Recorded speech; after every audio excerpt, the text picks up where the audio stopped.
Shalom Bapak Ibu Saudara yang kasih Tuhan, selamat sore, selamat malam. Hari ini Selasa 10 Oktober 2023. Mari kita persiapkan hati kita untuk kita belajar kebenaran firman Tuhan lewat pesan gembala pada sore hari ini. Mari kita awali di dalam doa.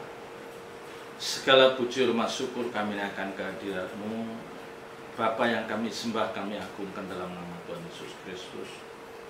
Kami bersyukur atas penyertaan dan pemeliharaan sepanjang hari, dan saat ini Kau memberikan kami waktu yang indah untuk kami boleh belajar kebenaran firman-Mu.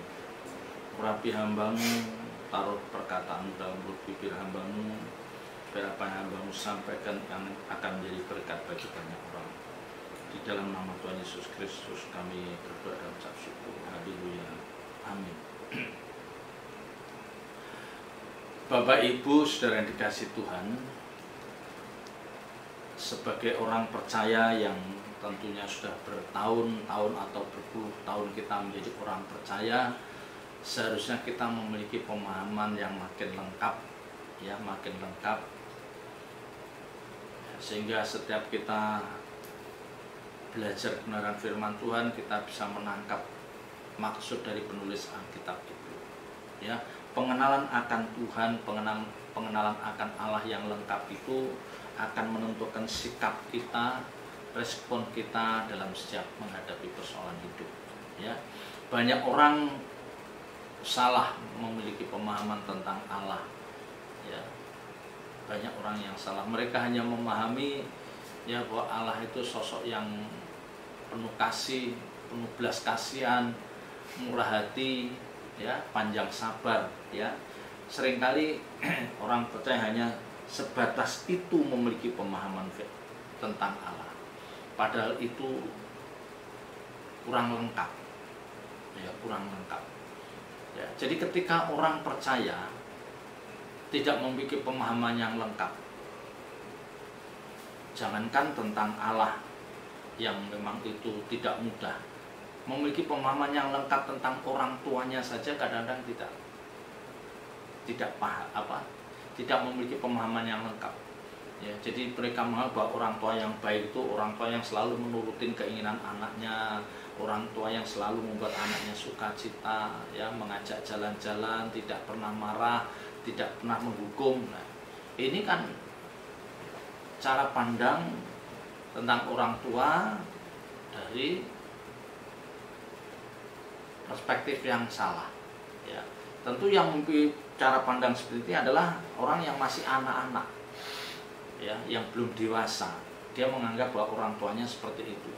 Jadi ketika orang tuanya marah, dia kaget, dia nggak bisa terima.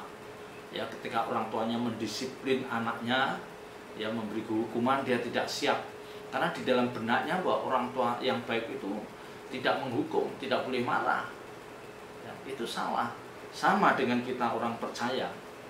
Kalau kita memiliki pemahaman tentang Allah yang benar, kita harus siap, ya, kita harus bisa menerima, ya, keadaan hidup kita.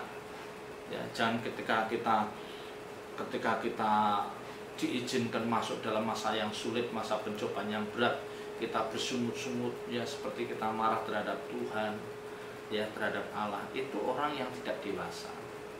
Itu orang yang tidak dewasa, yang tidak memiliki pemahaman yang lengkap. Saya akan mengajak Bapak Ibu Saudara melihat di dalam Mazmur pasal 6. Ya, saya ajak Bapak Ibu Saudara melihat di dalam Mazmur pasal 6 ayat yang kedua, ya, mulai ayat yang kedua. Perikopnya adalah doa dalam pergumulan, ya. Ini doa dalam pergumulan. Dari perikopnya sini saja kita sudah melihat bahwa pemazmur ini, yakni itu yang dikatakan ini adalah pemazmur, ini adalah Raja Daud. Dia pasti punya pergumulan, dan tentu siapapun kita tentu punya pergumulan. Ya, sepanjang manusia hidup dia tidak mungkin lepas atau tidak mungkin dia terbebas dari pergumulan. Akan selalu dihadirkan oleh Allah, oleh Tuhan. Ada pergumulan, ada persoalan hidup dalam setiap kita, itu pasti, ya. Sampai mereka menutup mata baru tidak ada masalah. Jadi bagaimana kita mengantisipasi bahwa suatu saat kita akan dibawa Tuhan pada keadaan yang tidak normal. Ya. Ayat 2 dikatakan, ya Tuhan, janganlah menghukum aku dalam murka-Mu, dan janganlah mengajar aku dalam kepanasan amarah. Jadi pemazmur ini tahu, ya, bahwa ketika dia melakukan suatu kesalahan dan itu dia merasa bahwa ini kesalahan fatal, dia pasti tahu bahwa ini bisa membangkitkan murka Allah, ini bisa membangkitkan amarah Tuhan. Ya, dan dia tahu pemazmur ini. Ya, jadi ini pemazmur ini adalah orang yang mengenal Allah dengan benar, memiliki pengenalan Allah yang cukup lengkap. Ya, beda dengan orang yang tidak punya pengenalan Allah dengan lengkap. Ketika dia berbuat salah, ketika berbuat dosa, dia tidak pernah membayangkan bahwa dia akan dihukum. Dia tidak pernah membayangkan bahwa Allah akan murka. Tidak. Ya, karena memang dia tidak pernah bersentuhan, berurusan dengan Allah, dengan Tuhan. Ya, tetapi pemazmur ini sosok yang punya pengalaman pribadi dengan Tuhan, dengan Allah. Maka ketika dia melakukan kesalahan itu, dia sadar bahwa waduh, aku bisa dihukum. Ya, aku telah membangkitkan amarah Tuhan. Maka dikatakan ayat 2b, dan janganlah menghajar aku dalam kepanasan amarah. Ya. Jadi orang-orang yang mengerti kebenaran firman Tuhan, orang-orang yang memiliki pengenalan akan Allah yang lengkap atau yang memadai, dia tahu bahwa ketika dia salah, dia sadar bahwa aku salah. Ya. Dan olehnya dia meratap. Ya, dia mohon ampun. Ya. Ini kan pemazmur ini menyadari bahwa dia melakukan kesalahan dan dia tahu bahwa Tuhan bisa menghukum dengan cara Tuhan, dengan cara Allah Bapa. Ya, jadi pemazmur ini mengenal bahwa Allah itu bukan hanya Allah yang penuh kasih, Allah yang panjang sabar, Allah yang siap memberkati kita, tetapi dia juga Allah yang bisa menghukum. Dia bisa Allah yang cemburu, dia bisa Allah yang murka, dan itu bisa dinyatakan lewat amarahnya, lewat murkanya. Maka dikatakan, dan janganlah menghajar aku dalam kepanasan amarah. Nah, ini ada satu ketakutan. Tetapi bagaimana Bapak Ibu Saudara, kita harus menghormati, mengapresiasi pemazmur ini. Karena apa? Sekalipun dia sudah melakukan kesalahan dan dia sadar itu, dia seperti ada apa? Ada pertobatan, dia tahu hal itu. Ya, maka dia katakan apa? Dia memohon. Ya, persis seperti anak kecil ketika dia sudah tahu karakternya, kebiasaan ayahnya. Ya, kalau anak kecil tahu ketika dia melakukan salah, pasti ayahnya akan marah-marah. Dia tahu, ya, karena dia sudah mulai mengenal. Ya, dia pasti akan apa? Memohon, ayah ampuni aku, jangan marah, jangan pukul aku. Ya, karena dia tahu karakter, mengenal bapaknya. Nah, kalau anak itu tidak mengenal bapaknya, dia cuek saja. Ya, dan hendaknya Bapak Ibu Saudara dan saya harus menjadi orang yang tahu kapan kita berbuat salah, dan kita tahu apa yang harus kita lakukan ketika kita melakukan kesalahan. Kita pasti satu mohon ampun. Ya, kita mengakui kesalahan kita dan kita memohon bahwa jangan hukum aku. Nah, orang yang pemazmur yang menyampaikan ini, dia juga mengenal bahwa Allah adalah Allah yang penuh kasih. Ya, punya belas kasihan, punya kemurahan, makanya dia memohon hal ini. Siapa tahu nanti akhirnya Tuhan tidak jadi menghukum. Ya, ini Bapak Ibu Saudara. Ya, jadi ketika Allah menyaksikan, ya, bangsa Israel itu membuat lembu tuangan, membuat Allah dari lembu tuangan itu, Allah marah. Ya, pokoknya Tuhan katakan, aku tidak mau menyertai orang Israel ini, bangsa ini, karena dia telah menghadirkan ilah lain. Ya, lewat dia membuat lembu tuangan yang terus akhirnya dia menyembah itu. Tetapi Musa tahu, Musa sebagai pemimpin bangsa itu, dia tahu bahwa Allah itu juga lembut hatinya. Ya, sekalipun Allah sudah mengatakan bahwa aku tidak akan menyertai kamu lagi, Tapi karena Musa itu memohon-mohon ya, dan dia memohon atas kesalahan bangsanya itu, tetapi akhirnya apa? Tuhan luruh juga, menyertai juga jalan itu. Ya, tetapi tetap itu pasti disampaikan. Ya, supaya mereka tahu bahwa aku murka, aku marah dengan perbuatan kamu seperti ini. Nah, ini Bapak Ibu Saudara, pelajaran yang baik bagi Bapak Ibu Saudara dan saya adalah setiap kita itu tidak selalu hidup benar di hadapan Tuhan. Kita bisa berbuat salah. Ya, ada salah yang di luar kendali kita, artinya kita emosional ya, karena pengaruh keadaan, karena situasi tekanan jiwa yang berat kita bisa berbuat salah. Ya, keadaan yang menekan kita bisa berbuat salah. Tetapi saya mengingatkan, mari kita sadar dan kita mohon, ya, kita mohon kemurahan Tuhan. Ya, kita mengakui kesalahan kita. Jangan kita berbuat salah tetapi kita tidak pernah merasa salah. Ini yang paling bahaya. Ya, jangan kita berbuat salah tetapi kita tidak merasa bersalah.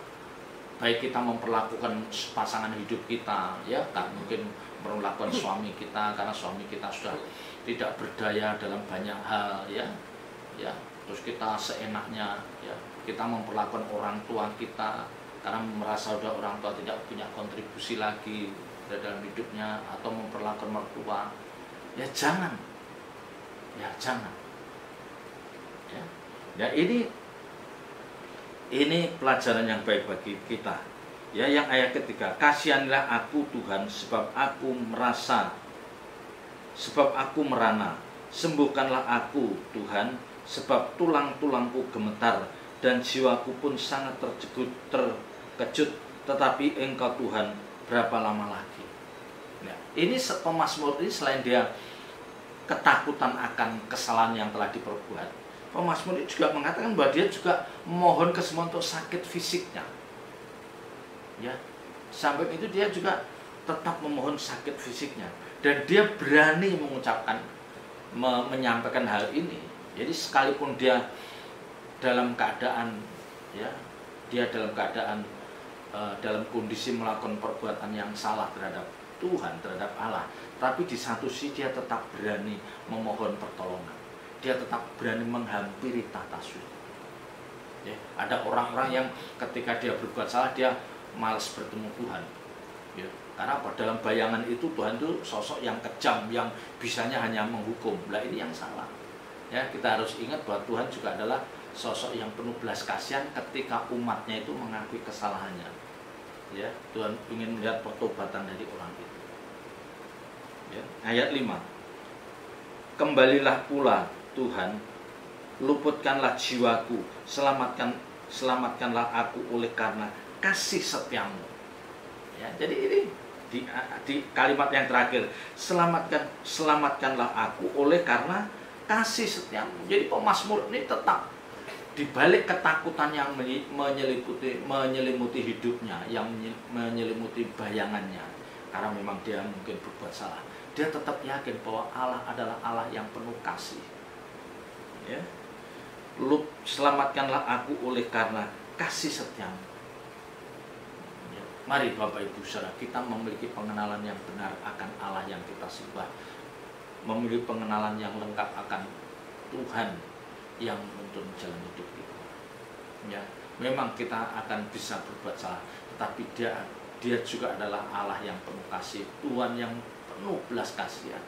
Ya, jadi bagaimanapun juga kita harus menghampiri tata Tuhan. Kita punya keyakinan bahwa Allah yang penuh kasih itu, dia pasti memberikan kesempatan aku untuk bertobat. Ya. Ayat yang ke-6, sebab di dalam maut tidaklah orang ingat kepadamu, siapakah yang akan bersyukur kepadamu di dalam dunia orang mati?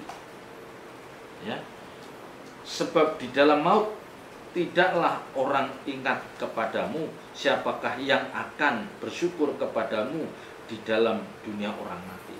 Ya, jadi ini ayat ini mau mengingatkan, ya, pemazmur ini mau mengingatkan bahwa hanya orang-orang yang masih hidup, yang bisa bersyukur, yang bisa memuji Tuhan yang bisa memuliakan Tuhan. Tetapi kalau orang itu sudah mati, sudah berakhir hidupnya, dia tidak ada kesempatan lagi. Ya, tidak ada kesempatan lagi untuk memuji, untuk bersyukur pada Allah, tidak ada kesempatan lagi. Nah, ayat ini mau mengingatkan, sebab di dalam maut tidaklah orang ingat kepadamu. Ya, jadi orang sudah ketika alam udah nggak ingat, artinya apa?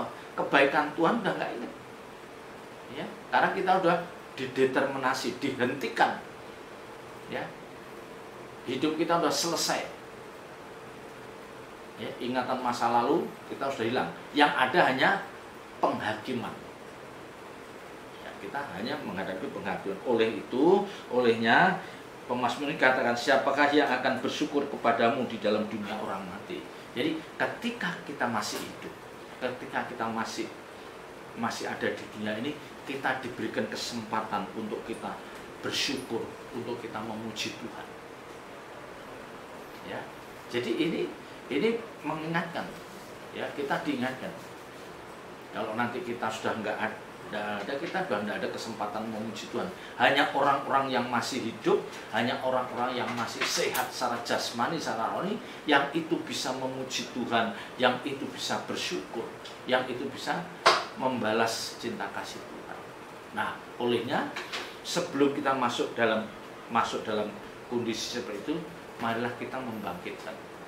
Ya, marilah kita membangkitkan gairah kita, hasrat kita, keinginan kita untuk kita selalu bisa mengucap syukur.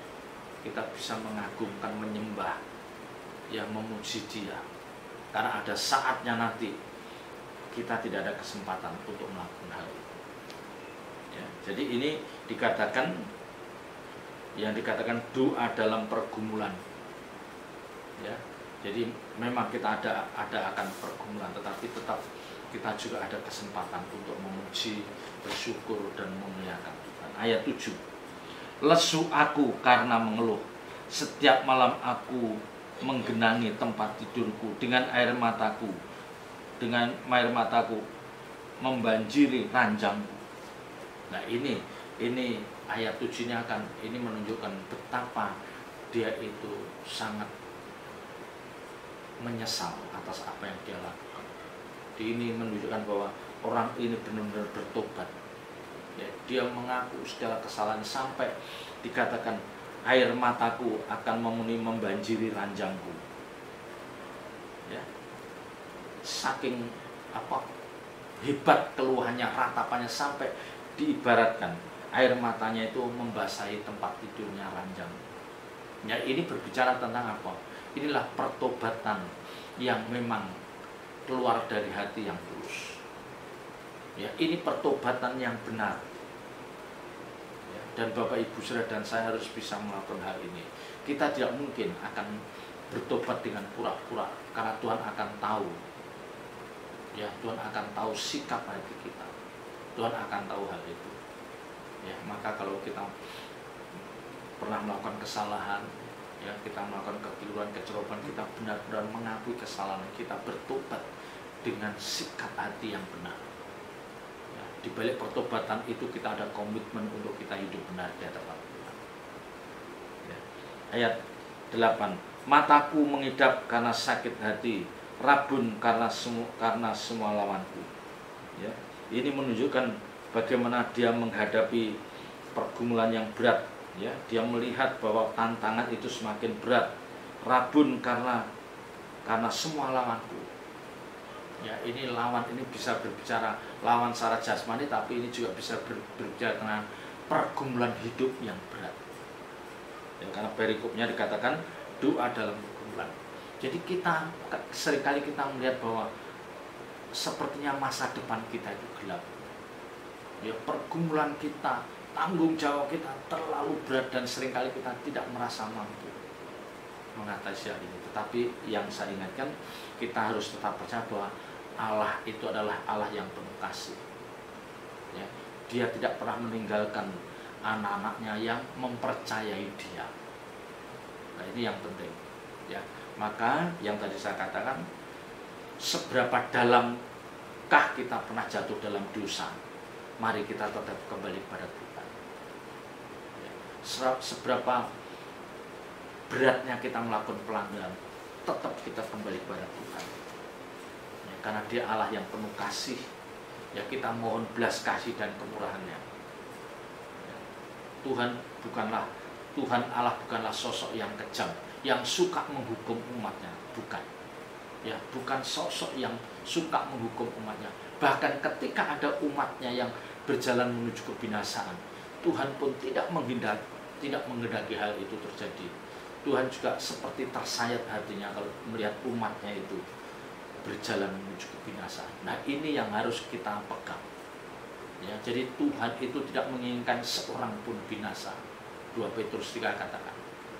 Ya, Tuhan tidak menghendaki seorang pun binasa. Artinya apa? Tuhan selalu memberikan kesempatan untuk kita berbalik dan bertobat.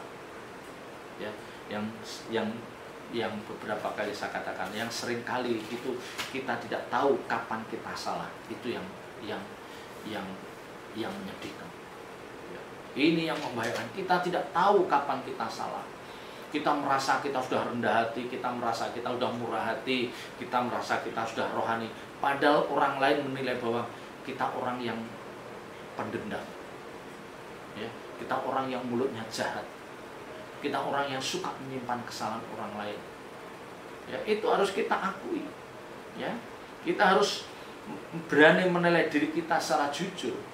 Apakah kita termasuk orang-orang yang murah hati, orang-orang yang bisa melupakan kesalahan orang lain, orang-orang yang bisa memeluk orang yang telah melukai hati kita. Ya, kita bisa menolong orang yang telah berkhianat kepada kita. Itu akan diuji, waktu yang akan berbicara. Ya, kita tidak perlu membela dengan ucapan mulut kita, tapi mari kita wujudkan lewat tindakan nyata kita.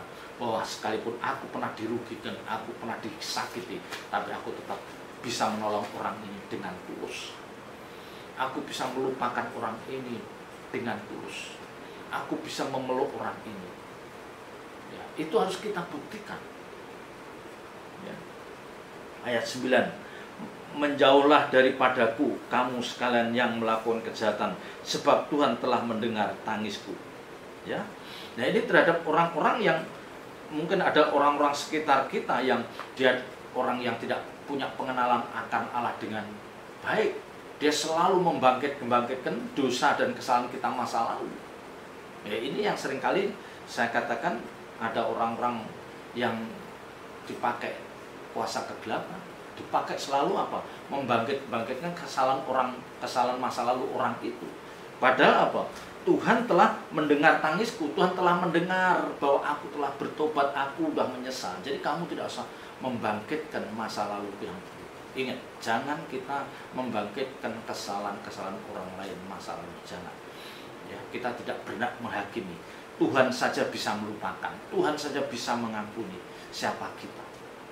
Ya. Ayat 10. Tuhan telah mendengar permohonanku, Tuhan menerima doaku. Semua musuhku mendapat malu dan sangat terkejut. Mereka mundur dan mendapat malu dalam sekejap mata. Ya. Karena kita tetap yakin bahwa kita punya Allah yang penuh kasih, kita punya Allah yang maha mengampuni. Dan ketika kita bertobat, doa, kita merasa bahwa doa kita didengar, maka lawan-lawan kita akan menyingkir. Dia tidak menyangka bahwa Allahnya yang penuh belas kasihan. Ya, Allah orang ini ternyata Allah yang penuh belas kasihan. Mereka tidak tahu bahwa kita memang sudah bertobat dengan mengakui kesalahan kita dengan sangat jujur di hadapan Tuhan. Ya, jadi itu yang paling penting. Dengan jujur kita mau mengaku kesalahan kita di hadapan Tuhan. Ya. Mungkin tidak harus di hadapan manusia, tetapi di hadapan Tuhan kita harus jujur mengaku kesalahan. Yang pemazmur tadi katakan, saking dia begitu merasa bersalah sampai air matanya itu bisa membanjiri, membasahi tempat tidurnya. Itu kan menunjukkan pertobatan yang sangat luar biasa. Ya. Dan seringkali ketika orang itu bertobat, orang lain, orang-orang yang membenci kita, lawan-lawan kita, dia tidak tahu bahwa kita sudah bertobat. Dia menganggap bahwa kita masih sama seperti dulu, itu sama. Ya, maka dikatakan semua musuhku mendapat malu dan sangat terkejut. Ya, karena Tuhan akhirnya menyertai hidup kita. Tuhan akan ada di pihak kita akhirnya. Dia terkejut. Ya. Mereka mundur dan mendapat malu dalam sekejap mata. Ya. Jadi pesan penting pada malam hari ini, Bapak Ibu Saudara, setiap kita bisa melakukan kesalahan apapun, tetapi jangan kita tidak tahu kapan kita salah. Mari kita bertobat. Ya, kita mohon ampun, kita utarakan dengan sejujur-jujurnya di hadapan Allah, dan kita mohon pemulihan. Ya, kalau itu kita lakukan dengan tulus, dengan jujur, maka Tuhan pasti ada di pihak kita. Ya, selamat berjuang. Tuhan Yesus memberkati. Mari kita tutup dengan doa. Segala puji, hormat, syukur kami naikkan kehadirat-Mu, Bapa.